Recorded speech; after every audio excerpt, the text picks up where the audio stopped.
Hello students, तो चलिए आज हम लोग शुरुआत करते हैं क्लास 9 के एक्सरसाइज 10.1 के क्वेश्चन नंबर 5 का, जो कि है sides of a triangle are in the ratio of 12:17:25 and its perimeter is 540 centimetre, find its area.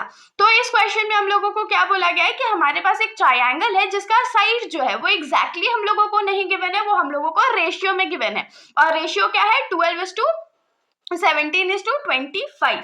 और आगे क्या बोला गया है कि ये जो ट्रायंगल है उसका पेरीमीटर कितना है? तो 540 सेंटीमीटर। तो हम लोगों को एरिया फाइंड आउट करके बताना है। तो हम लोग इसको कैसे करेंगे? ये तो क्वेश्चन हम लोग बचपन से करते हैं। क्या करेंगे? रेशियो वाला क्वेश्चन रहता है तो हम लोग क्या लिखेंगे? Let the unknown value be x. फिर रेशियो के मुताबिक ए का वैल्यू क्या हो जाएगा? 12x, फिर 17x, फिर 25x। तो यहाँ पर एक बार फिगर ड्रॉ कर लेते हैं और उसके बाद फटाफट लिख लेंगे। मान लीजिए पहला साइड जो है हमारा वो 12x है, दूसरा साइड 17x है और तीसरा साइड 25x है। अब यहां पर क्या लिखेंगे कि let the unknown value be x। Unknown value को हम लोग क्या मान लेते हैं? x मान लेते हैं। तो यहां से क्या हो जाएगा? Let a is equal to क्या हो जाएगा? 12x, b is equal to क्या हो जाएगा? 17x और c इज इक्वल टू क्या हो जाएगा? तो 25x। ये तीनों का वैल्यू मिला। अब इस जो x का वैल्यू उसको हम लोग कैसे निकाले? तो हम लोगों को पेरीमीटर गिवन है, a, b और c तीनों का वैल्यू पता है, तो हम लोग आराम से x का वैल्यू निकाल सकते हैं। तो यहाँ पर क्या है कि पेरीमीटर इज इक्वल टू क्या हो जाएगा? 540 सेंटीमीटर। तो पेरीमीटर जो है वो 540 सेंटीमीटर हो जाएगा ना, गिवन था। तो पेरीमीटर को हम लोग क्या लिख सकते हैं? a plus b plus c is equal to 540 centimetre. तो a का वैल्यू क्या होगा? 12x, b का वैल्यू क्या होगा? 17x और c का वैल्यू क्या हो जाएगा? तो 25x is equal to 540 centimetre. तो जो x वाले वैल्यूज हम लोग उसको एक साथ सॉल्व कर लेते हैं। तो ऐड करके देखते हैं यहाँ पर। तो यहाँ पर इन तीनों को ऐड कर देंगे तो ये क्या हो जाएगा? 54x is equal to 540 centimetre. अब 54 जो है वो x के साथ मल्टीप्लाई में है, तो जब उसको हम लोग राइट साइड भेज देंगे तो वो डिवाइड में चला जाएगा।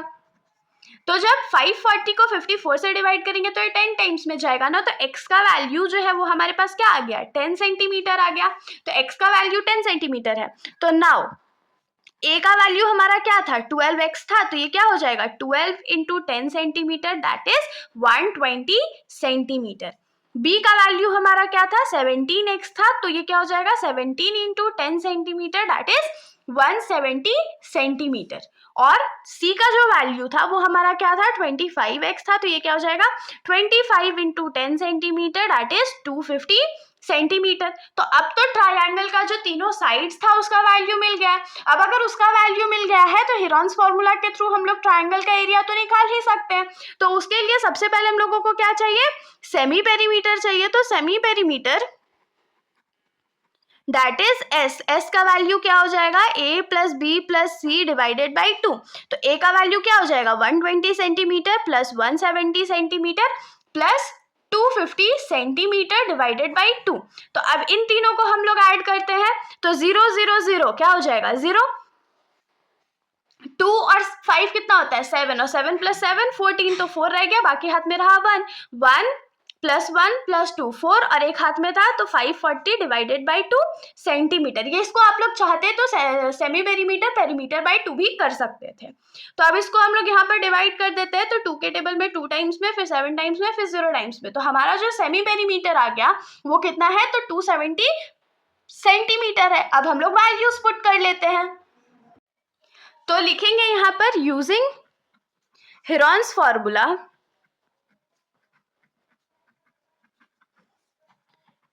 एरिया ऑफ ट्रायंगल हमारा क्या हो जाएगा? Root under s into s minus a into s minus b into s minus c. तो s का वैल्यू हमारा भी क्या आया? 270 सेंटीमीटर। फिर 270 सेंटीमीटर माइनस a का वैल्यू हमारा क्या था? तो 120 centimetre into 270 centimetre minus b का वैल्यू हमारा क्या था? तो 170 centimetre into 270 centimetre minus c का वैल्यू हमारा क्या था? तो 250 सेंटीमीटर।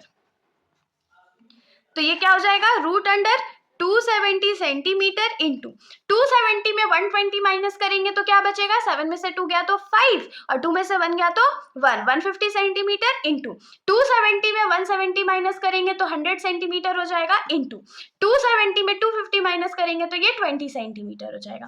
तो अब इसके बाद हम लोगों को क्या करना पड़ेगा, तो ऑफकोर्स प्राइम फैक्टराइजेशन करना पड़ेगा।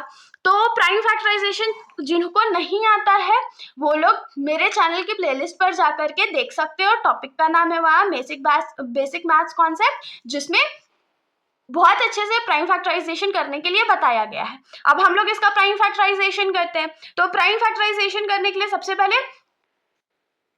270 का करना पड़ेगा।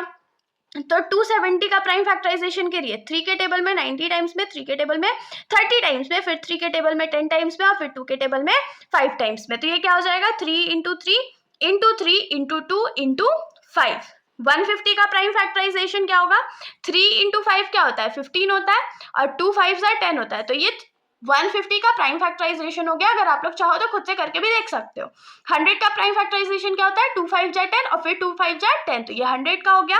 और 20 का प्राइम फैक्टराइजेशन हमारा क्या हो जाएगा, तो 2 इंटू 2 इंटू 5 और 4 बार सेंटीमीटर था तो सेंटीमीटर का पावर 4 हो जाएगा। अब यहाँ पर से पेयर बना लेते हैं। तो सबसे पहले तो यहाँ दिख रहा है कि ये दोनों 3 का पेयर बन रहा है, उसके बाद ये वाले 2 और इस वाले 2 का पेयर बन रहा है। तो हम लोग साथ में लिखते जाते हैं। इन दोनों 3 के बदला एक 3 बाहर आया, इन दोनों 2 के बदला एक 2 बाहर आया। ये 3 और ये 3 का पेयर बना तो एक 3 बाहर ले आते हैं। इस 5 और इस 5 का पेयर बना तो एक 5 भी बाहर आ गया। उसके बाद यहाँ पर देखिए इस वाले 2 और इस वाले 2 का पेयर बन गया, इस वाले 5 और इस वाले 5 का पेयर बन गया। यहाँ पर इन दोनों 2 का पेयर बना और यहाँ पर ये 5 और ये 5 का पेयर बना, मतलब कि सारे नंबर्स जो है उनका पेयर बना। अब सेंटीमीटर का पावर 4 स्क्वायर रूट के अंदर था, तो जब बाहर आएगा तो ये क्या हो जाएगा, सेंटीमीटर स्क्वायर हो जाएगा। अब इसको हम लोग क्या करते हैं, तो सिंपली मल्टीप्लाई कर लेते हैं। तो ये क्या हो जाएगा, 3 2 जा 6, 6 3 जा 18 और यहाँ पर कर लेते हैं 18 2 जा 36। और बाकी हमारे पास क्या रह गया, एक 5 रह गया, एक 5 रह गया, एक 2 रह गया और एक 5 रह गया, मतलब 3 5 और एक 2। तो ये दोनों के बदला तो हमारे पास 10 आ जाएगा, 2 5 जा 10 और 5 5 जा क्या हो जाएगा 25। तो 36 इंटू 25 इंटू 10 हो गया। तो 36 इंटू 25 कर लेते हैं।